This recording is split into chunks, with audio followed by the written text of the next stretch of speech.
He came to destroy her life. Now he was bleeding out on her kitchen table, and she was the only one who could save him. He was a giant of a man, sent to crush the soul of a forgotten valley, starting with a pregnant widow's last piece of land. But when the fires rose and the guns roared, he did the one thing no one saw coming. One act of sacrifice, 3 bullets to the chest, and an old secret that fell from his hand would ignite a story whose ending you will never predict. The sky over Green Valley tore itself open, unleashing a fury of wind and water that hammered the high country. Rain didn't fall. It attacked, driving in near horizontal sheets that turned the world to a churning chaos of darkness and sound.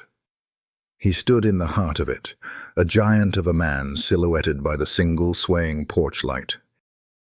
The rain plastered the shredded remains of a $1,000 suit to his massive frame, mingling with the darker stains of blood that slicked his knuckles and blossomed across his chest. His name was Leo Vance, but the man who had walked onto this ranch a week ago, the cold predator known as the land shark, was gone.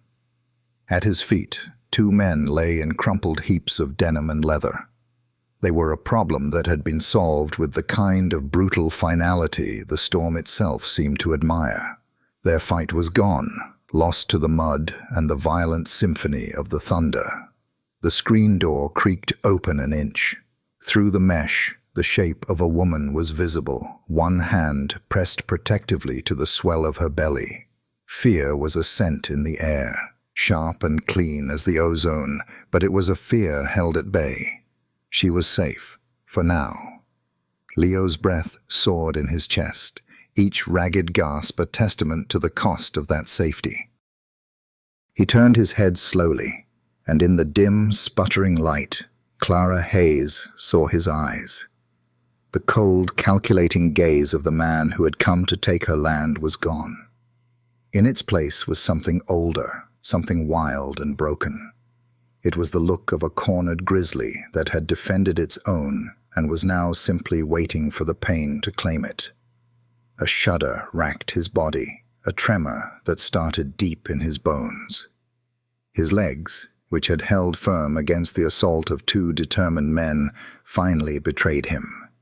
He fell not like a man, but like a great pine felled by a lightning strike, all at once, with a heavy final thud against the waterlogged planks of the porch.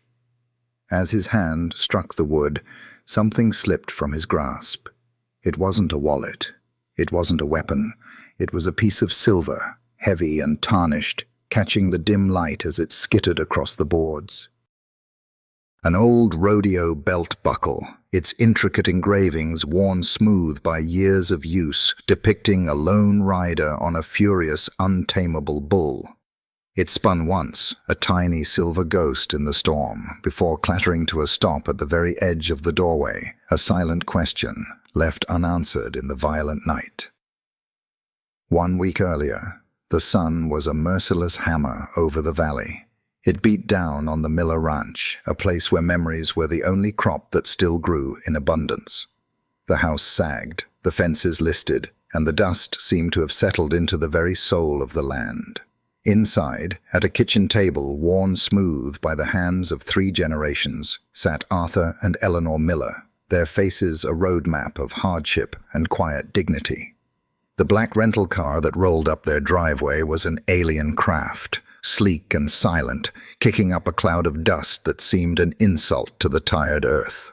From it emerged Leo Vance. He wore the same expensive suit, but this one was pristine, a suit of armor against the poverty and desperation that clung to the air. He moved with the predatory grace of a wolf entering a sheep pen, his briefcase held like a weapon. He didn't bother with pleasantries. The papers were on the table in less than a minute. Mr. Miller. Leo's voice was flat, devoid of heat or pity. It was the sound of numbers and clauses. The mineral rights stipulation in your great-grandfather's 1888 deed is ironclad. My client's geological survey confirms the water table is compromised due to upstream shale deposits. Legally, your land's value is negligible. Arthur Miller's hands, gnarled from a lifetime of work, trembled slightly on the tabletop. "This place. My father was born in that room upstairs. We buried him out past the cottonwoods. This isn't just land, Mr. Vance.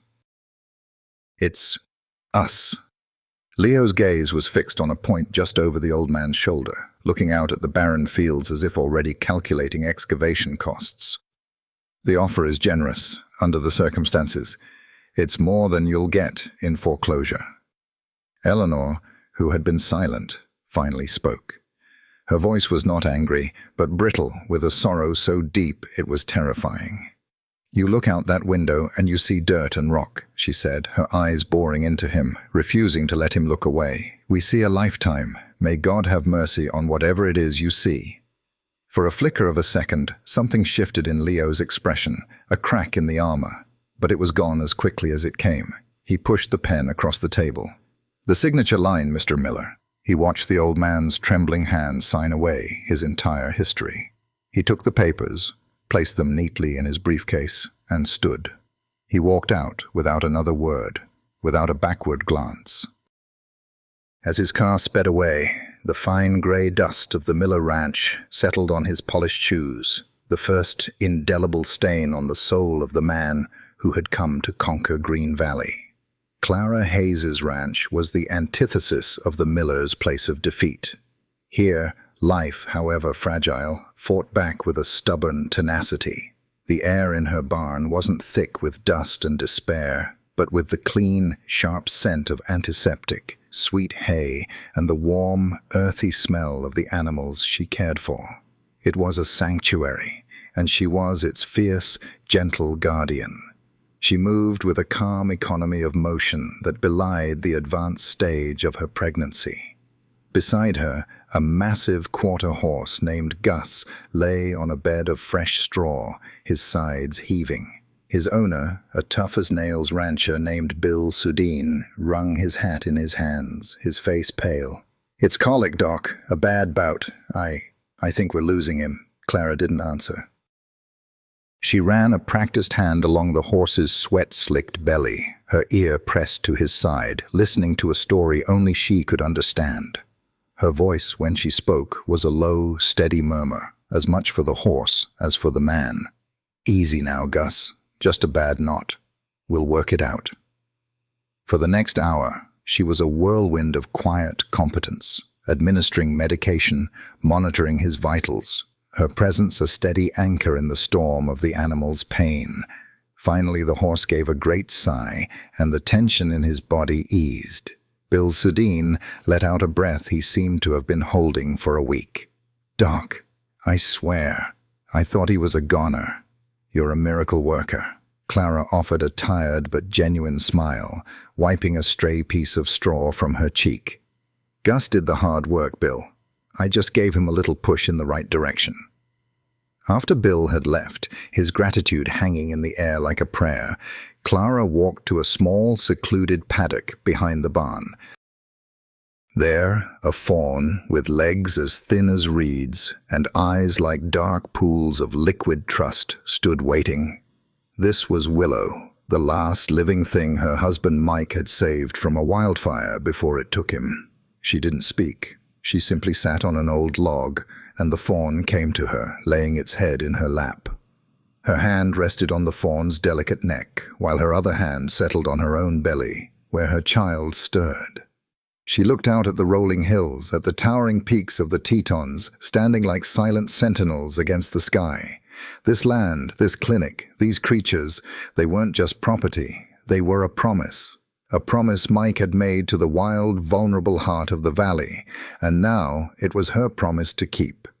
The next day, Leo Vance returned. He found Clara near the paddock, mending a section of fence, Willow watching her with patient, liquid eyes. His black car cooled with a series of metallic ticks in the morning sun, an unwelcome intrusion of steel and glass into a world of wood and life. He approached with the same purposeful stride he'd used at the Miller place, his briefcase a shield and a statement. He didn't waste time on greetings. "Mrs. Hayes, I'm Leo Vance. I represent the investment group acquiring property in this valley."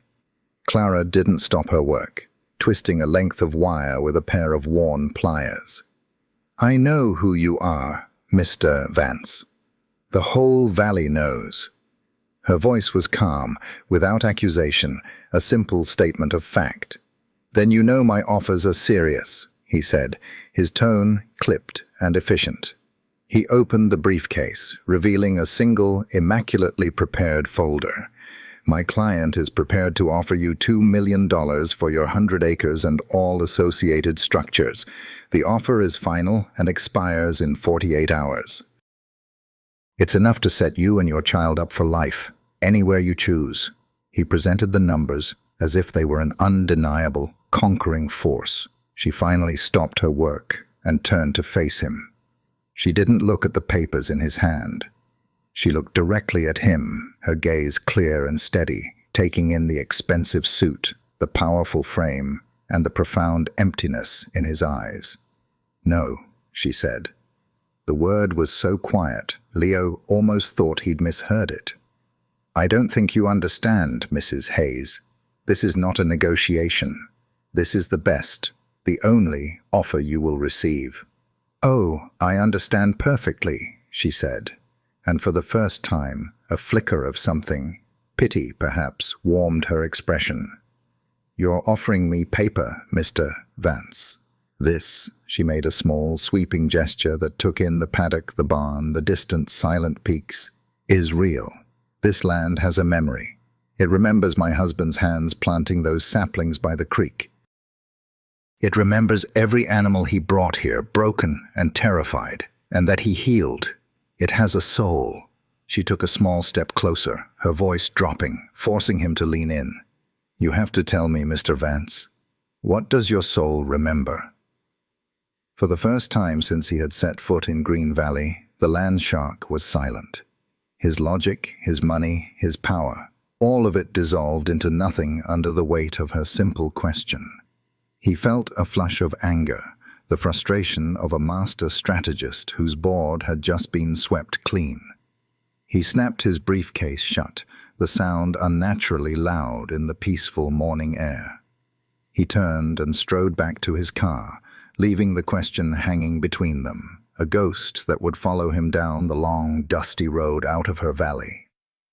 The phone call came that night, a summons from a world Leo was beginning to hate. He stood in his sterile hotel room, the silence of the mountains outside, a stark contrast to the venom hissing through the receiver. She refused," Leo stated, his voice low. He listened for a moment, his jaw tightening.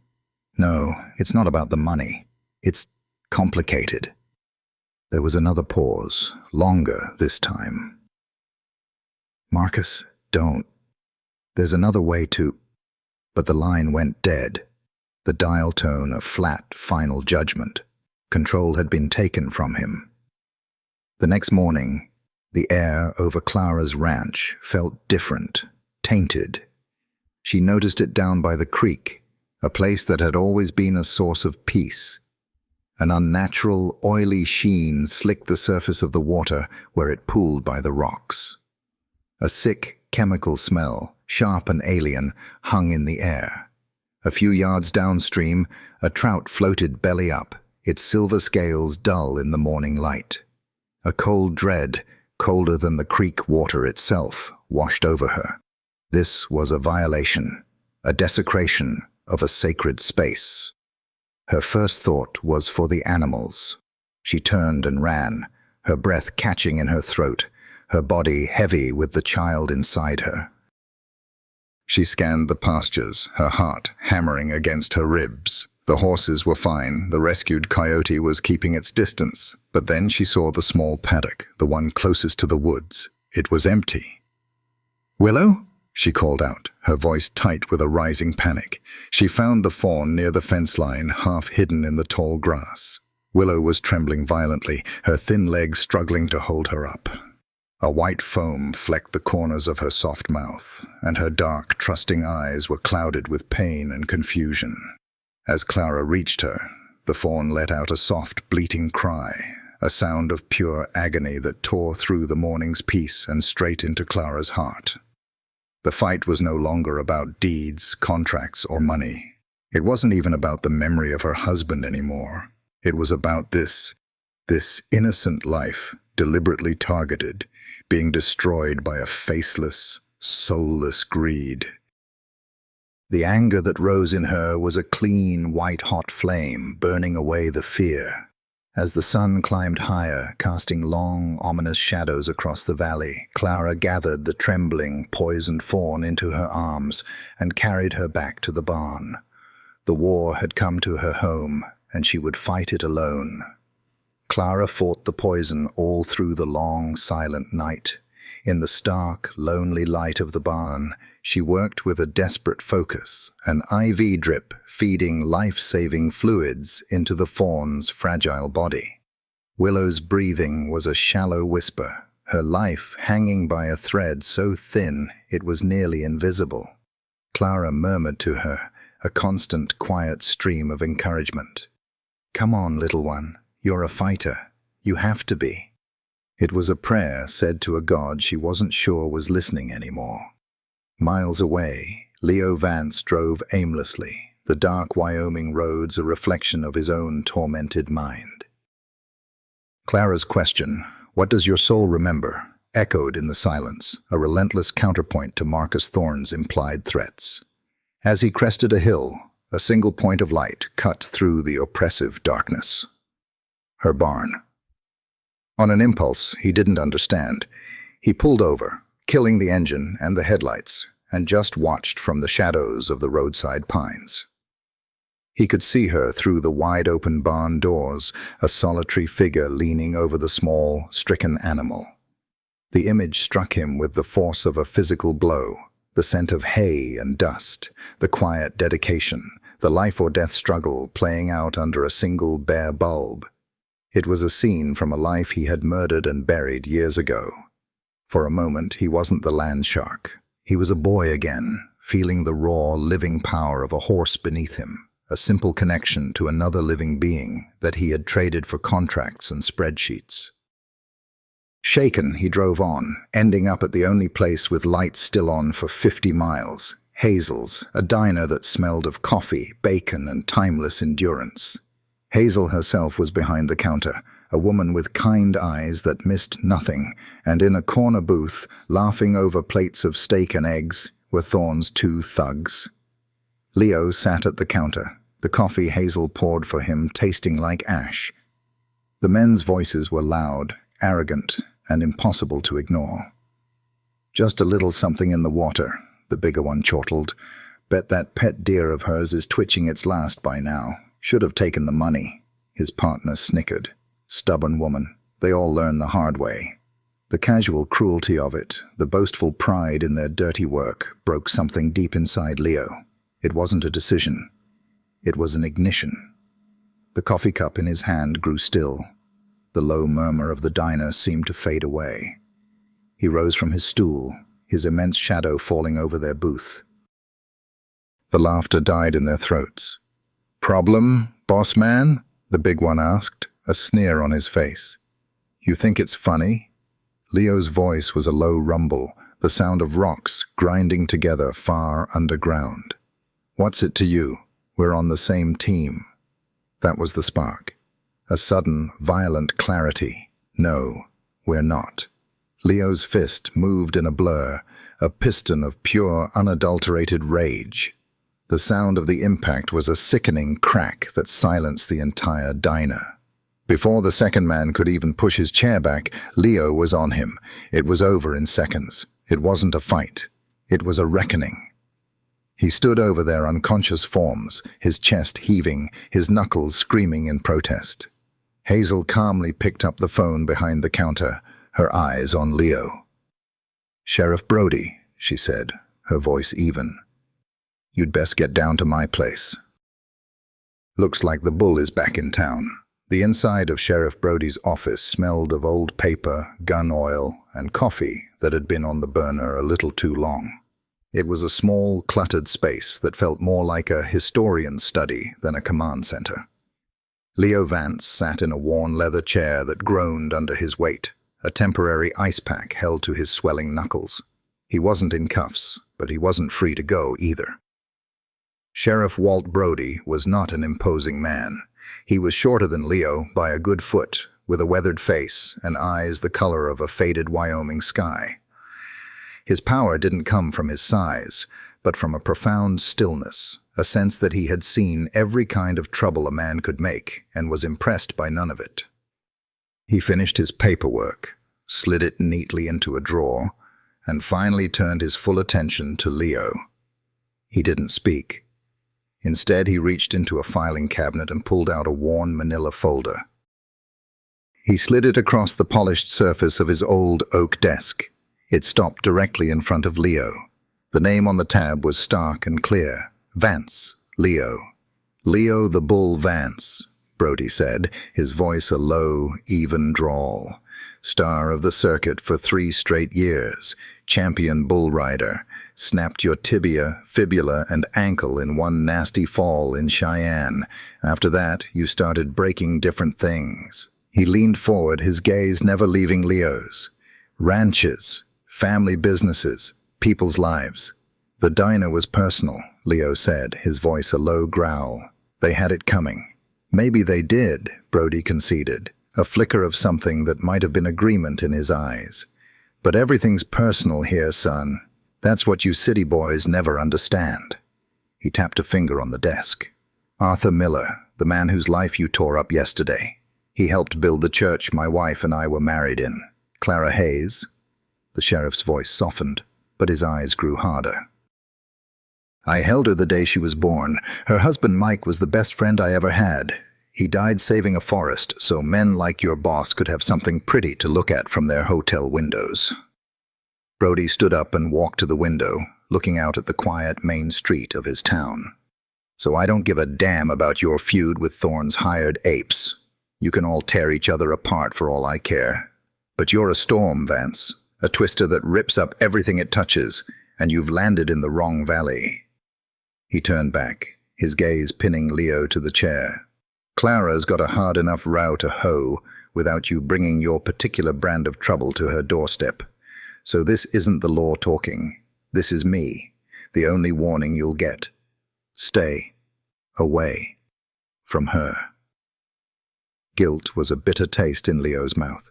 Sheriff Brody's words had been a judgment, a mirror held up to the ugly truth of the man he had become.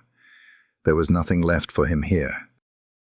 He threw his bag in the car and drove, leaving Green Valley behind, a conquest that had somehow conquered him. The dark ribbon of highway unspooled before him, leading back to a world of empty condo balconies and meaningless contracts. He was running. He reached the summit of the pass, the last high point before the valley disappeared from his rearview mirror for good. He allowed himself one final glance back, and that's when he saw it. Against the deep purple silhouette of the mountains, a tiny, malevolent flicker of orange. It was in the exact direction of Clara Hayes's ranch. It wasn't a house light, it was the hungry, angry pulse of a growing fire. Stay away from her, Brody's voice echoed in his head. It was the smart thing to do, the logical thing. Drive on. Forget it. He slammed on the brakes, the tires screaming in protest on the cold asphalt. For one long, agonizing moment, the car sat idling, caught between the darkness ahead and the distant fire behind. With a raw curse that was half prayer, half damnation, Leo wrenched the wheel, the car groaning as he tore it around in a spray of gravel and fury. He wasn't thinking anymore. The bull was charging back downhill, straight into the heart of the fire. He arrived to a scene from hell. The barn was an inferno, flames clawing at the night sky. Thorne's 2 thugs were on the ground, not just watching it burn, but trying to spread the blaze to the main house. And there she was, a silhouette against the roaring fire, a shotgun clutched in her hands, trying to create a path for her terrified animals to escape. Leo didn't announce his arrival. He was just suddenly there, a phantom of vengeance emerging from the darkness. He hit the first man like a freight train, the sickening crunch of bone lost in the roar of the flames. The second man turned, surprise and fear warring on his face, just as the sky tore open and the rain began to fall.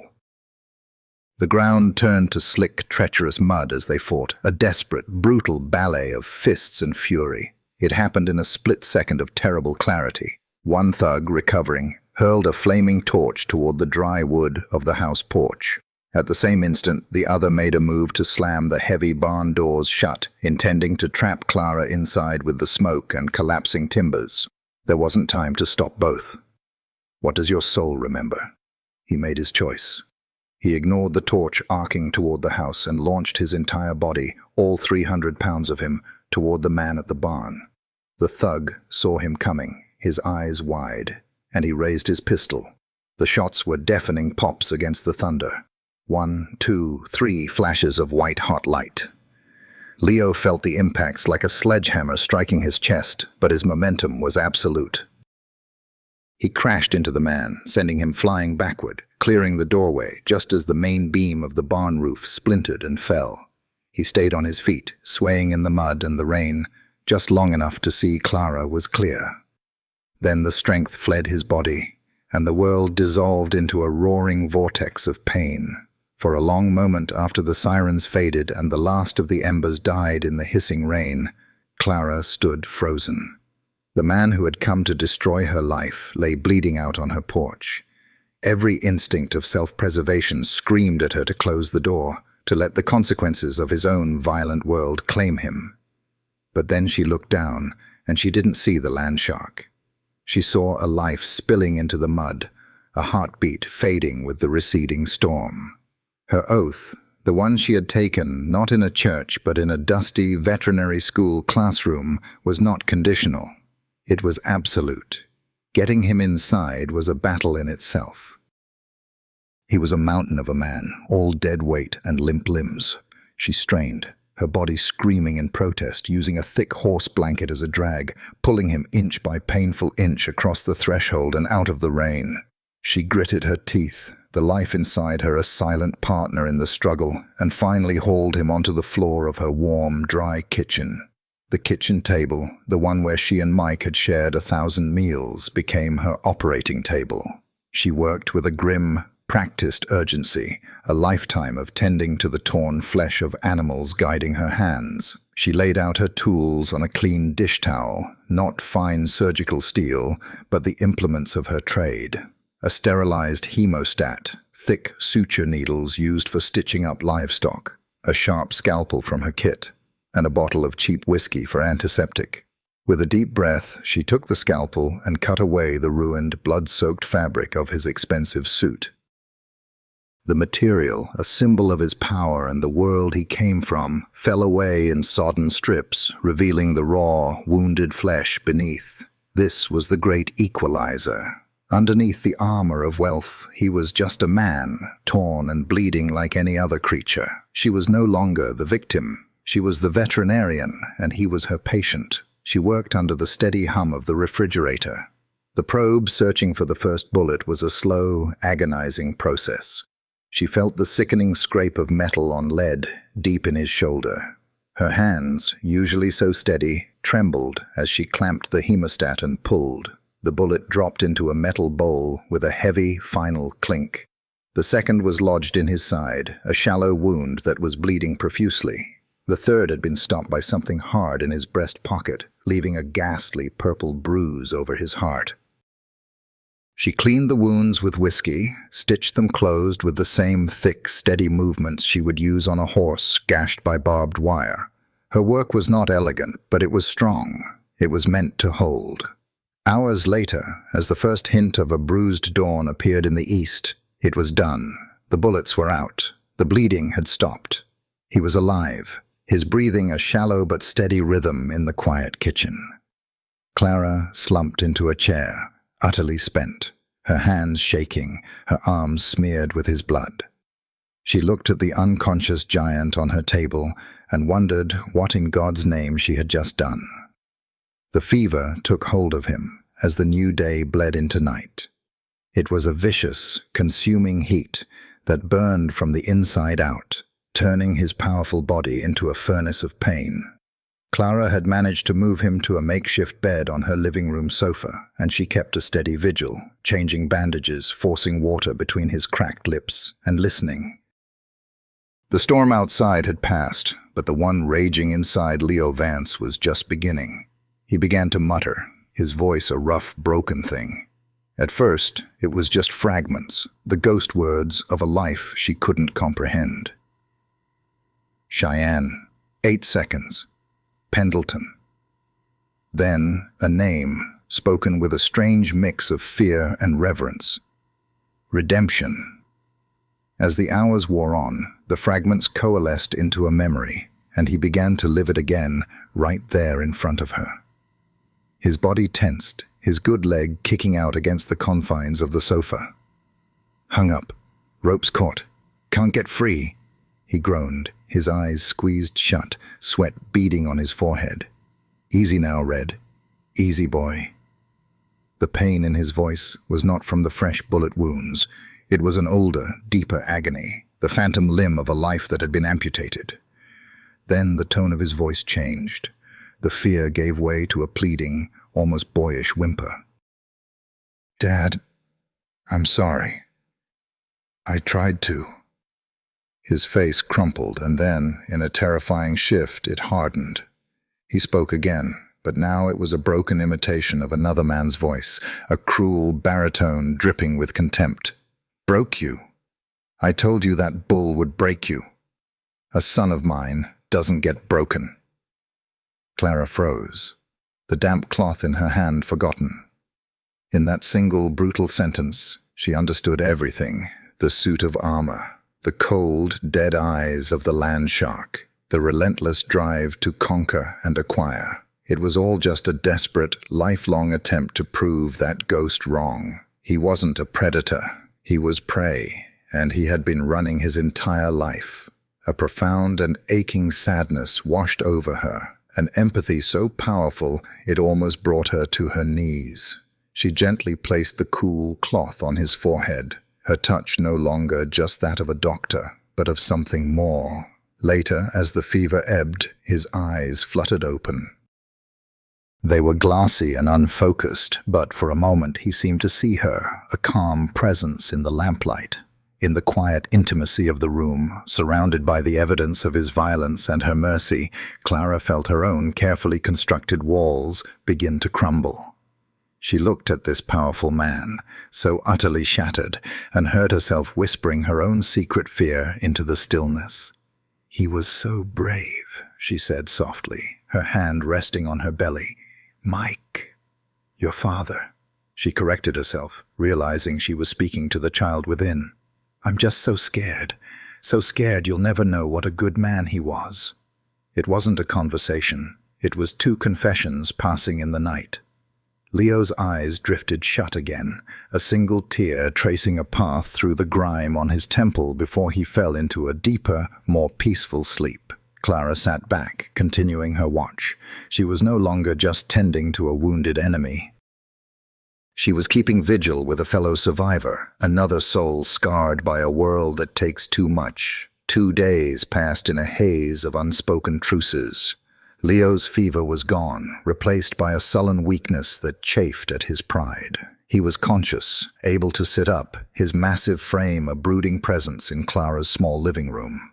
A fragile quiet had settled over the ranch, the deceptive calm that follows a violent storm. It was a peace that could not last. It was shattered not by a gunshot, but by the crunch of tires on gravel, not one car, but a convoy. 3 black SUVs, gleaming and predatory, rolled down the main road into Green Valley like an occupying army.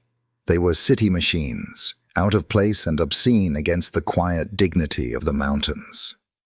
Sheriff Brody, alerted by a frantic call from the gas station attendant, met them at the old, sun-bleached "Welcome to Green Valley" sign. He stood in the middle of the road, a solitary figure of law and order against the encroaching darkness. The lead vehicle hissed to a stop just feet from him. The passenger door opened and a man emerged. He wasn't a thug. He was dressed in a tailored cashmere coat that probably cost more than Brody's truck. He was handsome, with a politician's smile that never reached his cold, dead eyes. This was Marcus Thorne. Walt. Good to finally put a face to the name. Thorne said, his voice smooth as polished stone. He exuded an aura of untouchable corporate power. "That's Sheriff Brody to you," the sheriff replied, his hand resting casually on the butt of his holstered pistol. "And this is as far as you go, Thorne. You and your circus can turn around and head right back to Chicago." Thorne's smile widened. "A procedural issue, Sheriff. Nothing more. One of my assets has been damaged, and a key employee seems to have misplaced his loyalty." "I'm simply here to tidy up." He spoke as if discussing a minor accounting error. "This is a private corporate matter." "There's nothing private about what your men did at the Hayes Ranch," Brody said, his voice hard as iron. "This is my town." "Is it?" Thorne asked, a genuine curiosity in his tone. He pulled a sleek satellite phone from his coat pocket and pressed a single button. "Do it now." A quarter-mile down the road, one of Thorne's men swung a sledgehammer into the main telephone junction box. The sound of splintering wood and metal echoed in the quiet air. At the same time, one of the SUVs pulled sideways, completely blocking the two-lane road. The town's connection to the outside world was severed. Thorne slipped the phone back into his pocket. "As I was saying," he said, his voice laced with mock sympathy, "a private matter. My lawyers will be in touch with your superiors, I'm sure, to sort out any confusion." He gave a slight, dismissive nod. The convoy rolled past the sheriff, leaving him standing alone in the road, a powerless king in a conquered land. Marcus Thorne had arrived, and the entire valley was now his hostage. Thorne's men took over Hazel's diner like a conquering army, their arrogant laughter a desecration of the familiar, friendly space. Hazel served them coffee and pie, her warm smile replaced by a tight, brittle mask, but her ears were open. As she refilled a cup, she caught the words, spoken in a low, confident tone from the lead thug. "Hit 'em hard at dawn. No witnesses. The old sheriff is a king with no castle. By the time anyone knows what happened, the papers will be signed and will be gone." Her blood ran cold. This wasn't just a threat anymore. This was a death sentence. That night, long after the last of Thorne's men had left, Hazel went into the small, dusty back room of the diner. There, under a canvas tarp, was a relic from another time, her late husband's old ham radio. With trembling fingers, she fired it up. The static was a roar in the silent room, a sound of isolation. She keyed the mic, her voice a desperate whisper. "Kilo, Charlie, 7 Tango. Calling Sheriff Brody. Walt, can you hear me? For the love of God, Walt, answer me." In his dark office, Sheriff Brody sat slumped at his desk, the taste of defeat bitter in his mouth. Then, the forgotten radio on his credenza crackled to life. Hazel's strained, terrified voice cut through the static, delivering the news he had been dreading. They were alone, and the wolves were coming at dawn. He didn't hesitate. He went to the one place that was more than a building. It was the heart of the town. The bell of the old community church rang out, a sound not of worship, but of alarm, cutting through the cold night air. One by one, the lights came on in the houses. Worried faces appeared in the church pews, ranchers, store owners, the blacksmith, and near the back, Arthur and Eleanor Miller. Brody stood at the pulpit, not as a lawman, but as one of them. "Thorne thinks he's cut us off from the world," he began, his voice raw but steady. "He thinks he can roll in here and break us because we're small. He's wrong." He looked around the room, meeting their eyes. "This isn't about the stranger laid up at the Hayes place. This is about Clara. This is about her husband Mike, who gave his life for this valley. It's about the Millers, and every one of you who will be next if we let this stand." He leaned forward on the pulpit. He came to take a piece of land, but what he really wants to take is our soul. Tonight, we show him what the soul of Green Valley is made of. A heavy silence filled the church. Then a single figure rose from the back pew. It was Arthur Miller. His voice was frail, but it carried the weight of generations. "For Mike," he said simply, "and for my home." It was the spark that lit the fuse. The room erupted not in shouts, but in a quiet, grim determination. A caravan of dusty pickup trucks, their beds filled with grim-faced men holding hunting rifles, rumbled through the night. At the Hayes Ranch, Leo and Clara saw the approaching headlights and braced for the final attack. But as the trucks pulled in and Sheriff Brody stepped out, the fear was replaced by a wave of staggering relief. Leo, leaning heavily on the doorframe, got to his feet. He couldn't fight, not yet, but he could think. As the townsfolk looked on, he began pointing, his voice quiet but clear with the authority of a born strategist. "They'll come from the creek bed, using the trees as cover. We need 2 rifles in the hayloft for a crossfire. Board up these ground floor windows. We make them come through the front door." The men, who had only known him as an enemy, listened.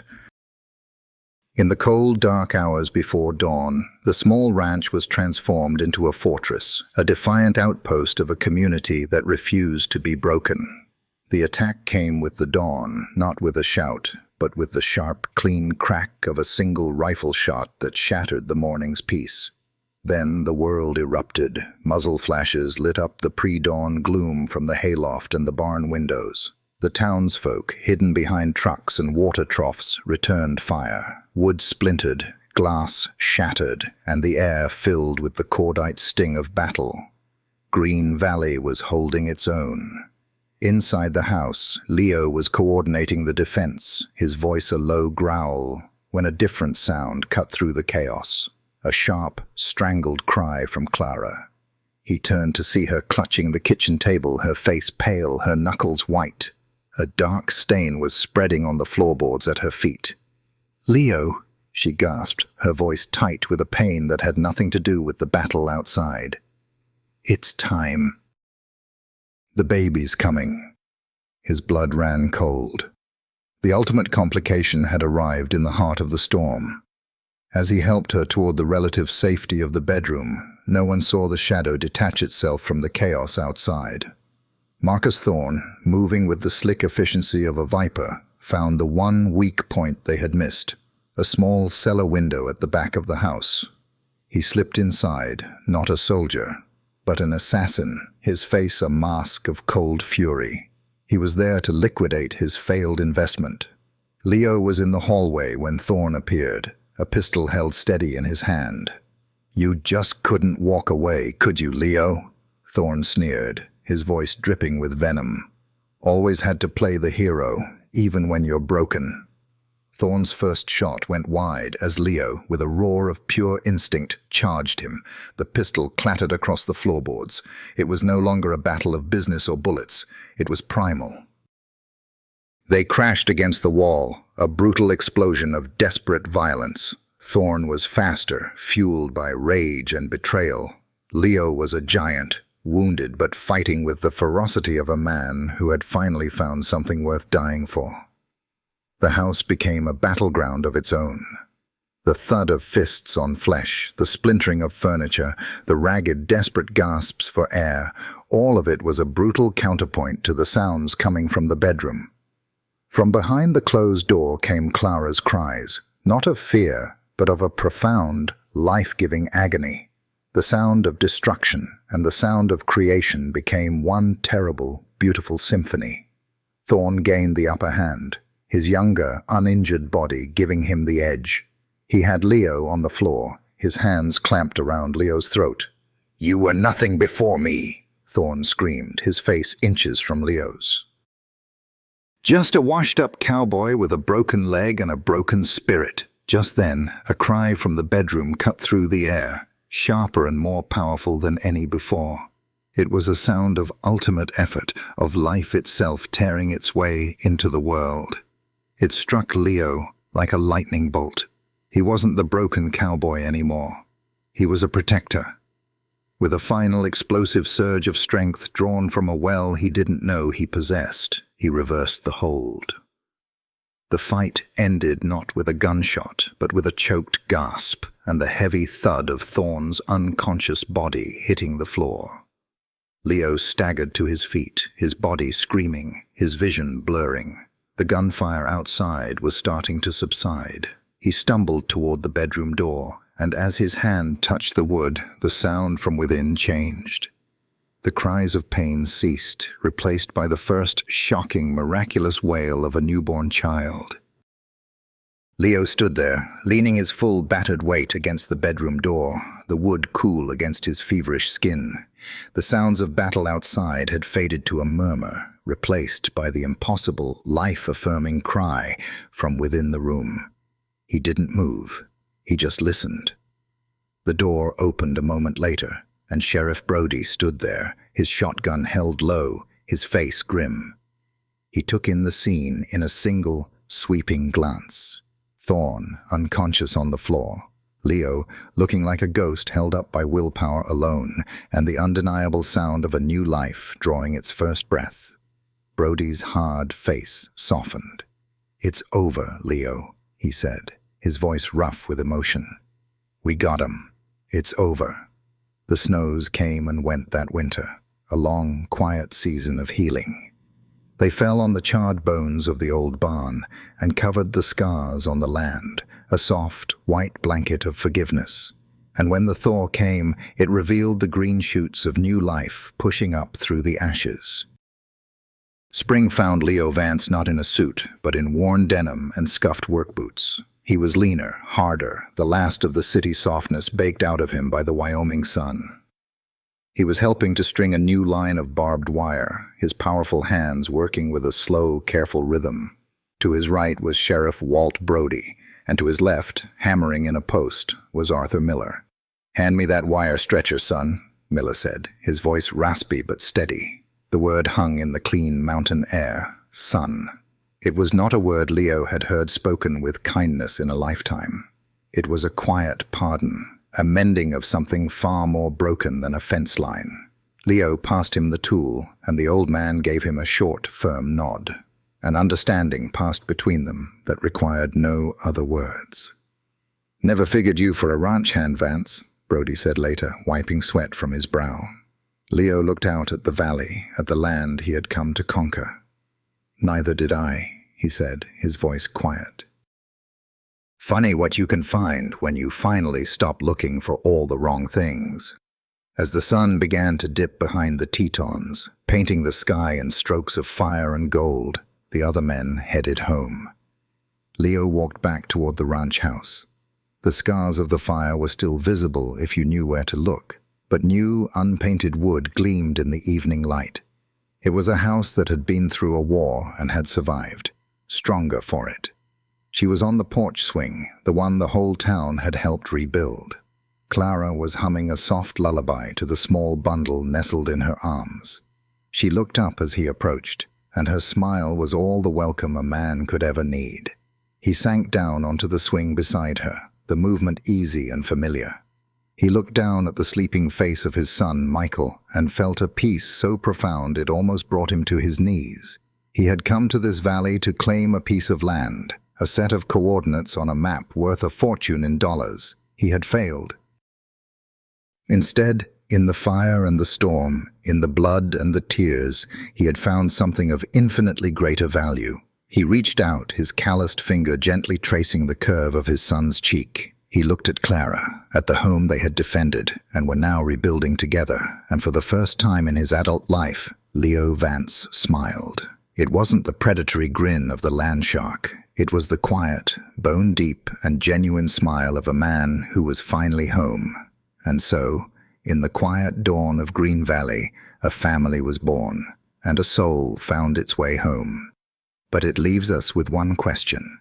Was the hero we saw at the end always buried deep inside Leo, just waiting to be found? Or was he a broken man, truly saved by the love of the woman he came to destroy? Let us know your thoughts in the comments. Type 1 if you believe the hero was always there, or 0 if you believe her love was what truly changed him. If this story touched your heart and you believe in the power of second chances, make sure you hit that subscribe button. We have another journey waiting for you next week, and we would be honored to have you with us for the next one. Thank you for listening.